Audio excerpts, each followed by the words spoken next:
Okay, so I'm going to show you the power of a battle mage in this game. Now, I did use console commands to get to this point, but I'm going to show you that that doesn't really matter, and I will get to this point in my character a little bit later. I just haven't had much time to play, so I want to show you what it can do in the Oblivion Remaster.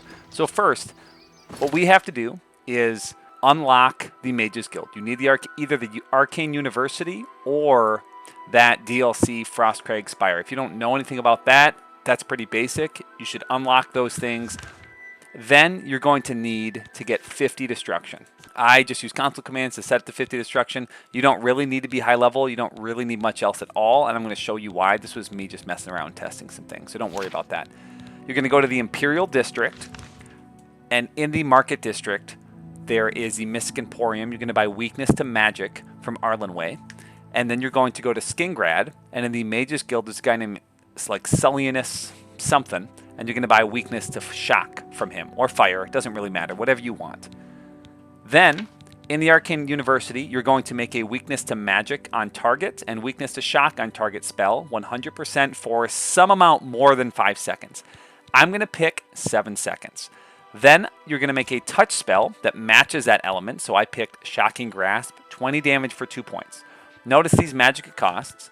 This one actually cost quite a bit of my Magicka, 107, and the damage cost 56. So together, that's going to take about half of my Magicka, even because I don't have any fortified Magicka. I bought 300. And you might be thinking, you might even have less than 300. Now this is assuming you're picking a Breton and a Mage Sign, so you should have over 200 Magicka, because that's what we started with. What's important is you find the Tower Stone. The Tower Stone, if you have less than 10 renown. If you have more than 10 renown, you can find the Jone Stone. Look at my videos about the Jone Stone. But the Tower Stone is just southwest of the Imperial City waterfront. So I just swam across the water. In fact, you can see it from here, from where you fast travel to from the waterfront. When you try to activate it during the day, it won't work. It says no stars shine upon the Doomstone. So you wait until nighttime. I believe it's just 6 p.m. that you have to wait until, but we'll wait till actually nighttime, because then I think you can see the stars shining on it. You activate it, and it says, "Do you choose to steer your stars by the stars of the tower?" Yes. I'll give you a new power. Not that important. The new power is not that important.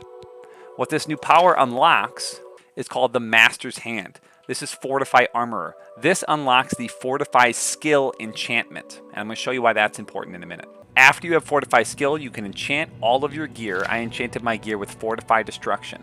Now I have 50 base destruction skill. I want to get at least 50 fortify destruction. A grand soul gem provides plus 10 fortify skill, fortify destruction. That would only need 5 pieces of gear. You have 5 pieces of armor and 3 pieces of jewelry, so you don't need all grand soul gems. And they don't all need to be fortify skill, but get it to 100, and I'm going to show you why. So the spell costs, the weakness spell costs 99 at my current skill, and the touch spell costs 54. So that's 150. That's a lot of my Magicka. If you only have 250 or 200, it's just too large of a portion. However, after I equip this gear, now my destruction, I had 52, I think, and so now it's 101. Now my damage spell costs 14, and my target spell costs 26. Combined, that's only 40. With 200 Magicka, I could cast both of them a total of 5 times. Meaning I'd kill 5 enemies before I need to drink a single potion or rest. And you might think, are you really going to kill 5 enemies? Well, maybe not at a high level, but I could do this. I could get this build at level 3. There's nothing really stopping you. You just need to have enough gold to enchant your gear. I didn't need anything to get this Tower Stone. You just run here to unlock Fortify skill, and you need the soul gems and the gear to enchant itself. So maybe that could happen around level 6 or level 7. Now, I messed around with this character and got him to level 20. So I also gave myself a mundane ring just to show you how powerful this character can be. So I'm going to try a level 20 Oblivion Gate on this character. Okay, and now, not only am I powerful enough to kill any enemy, you'll notice that my destruction skill is going to go up very quickly. So first, weakness stacking, hitting the same enemy with repeated weakness spells, and then hitting them, even with the shock spell, that was a Storm Atronach, they are immune to shock, and I still killed them fairly quickly. So not only is weakness stacking really valuable as a form of killing enemies really quickly, fortifying my destruction is also incredibly valuable because now I can naturally get my destruction much higher just by being able to cast these very expensive spells. So notice my destruction just went to 59. I really want to highlight that if I have 50 base destruction, I have 50 base destruction. Watch how fast it's going to go up. So I'm going to use that weakness spell. I'll use it twice because it stacks, and that'll give me a 9 times damage multiplier against this guy. It's already 51. Now this guy's he's already dead pretty quickly. And now I look, I gained 1.5 levels from killing just that guy. So I'll try and kill Savian or whatever his name is, Savlian. It gained another level. Oh, I have to actually hit him though. It's a lot easier when you have more than like 20 FPS to hit people. And that should kill him very quickly. Oh, he's unconscious. Oh dear. So one, weakness stacking is absurdly powerful because I can actually kill my enemies that quickly. And two, I just gained 2 destruction levels that quickly, even against like a day drop. So here's a day drop. 1, 2 weakness spells, switch to the damage, and hit him with the touch spell, and he's dead. But my destruction is already 55. So in this little bit of combat here, I have gained 5 levels of destruction. Oh, 6 levels of destruction. So if I was lower level, this would be power leveling me so much. So I almost want to show it in a future video where I'm not level 20 from using console commands. Get to 50 destruction, or even before to 50 destruction. Get fortify skill either from the Jone stone or the tower stone, and then create custom spells that are expensive. Casting those expensive spells will make your destruction skill go up so fast, which will gain you lots of levels, and beyond that, it will also... Oops, am I just missing him? You know, you have to not be terrible at this game. It will also free up those enchantments. So now that I'm at, if I naturally have 106 destruction, or if I had 107 in destruction, I wouldn't have any problem taking off a fortify destruction 7 points item. So that is how you can get... Then I could open it up for more defensive enchantments. You know, get my armor cap, use those sigil stones.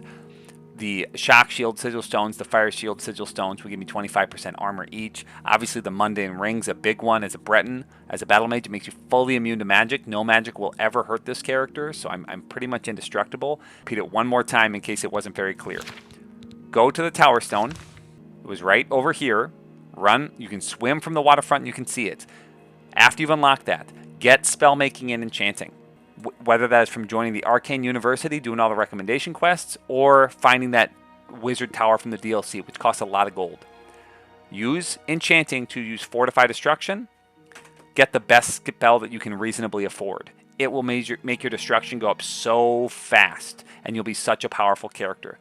Also, if you don't naturally have 100 destruction, it doesn't unlock the perks. So for example, I can't cast expert or master level destruction spells, but the difference between level 50 and 100 is a 5 times magicka cost reduction. So that's why if a spell costs 100 magicka with 50 destruction, at 100 it will only cost 20 magicka. It's a massive difference.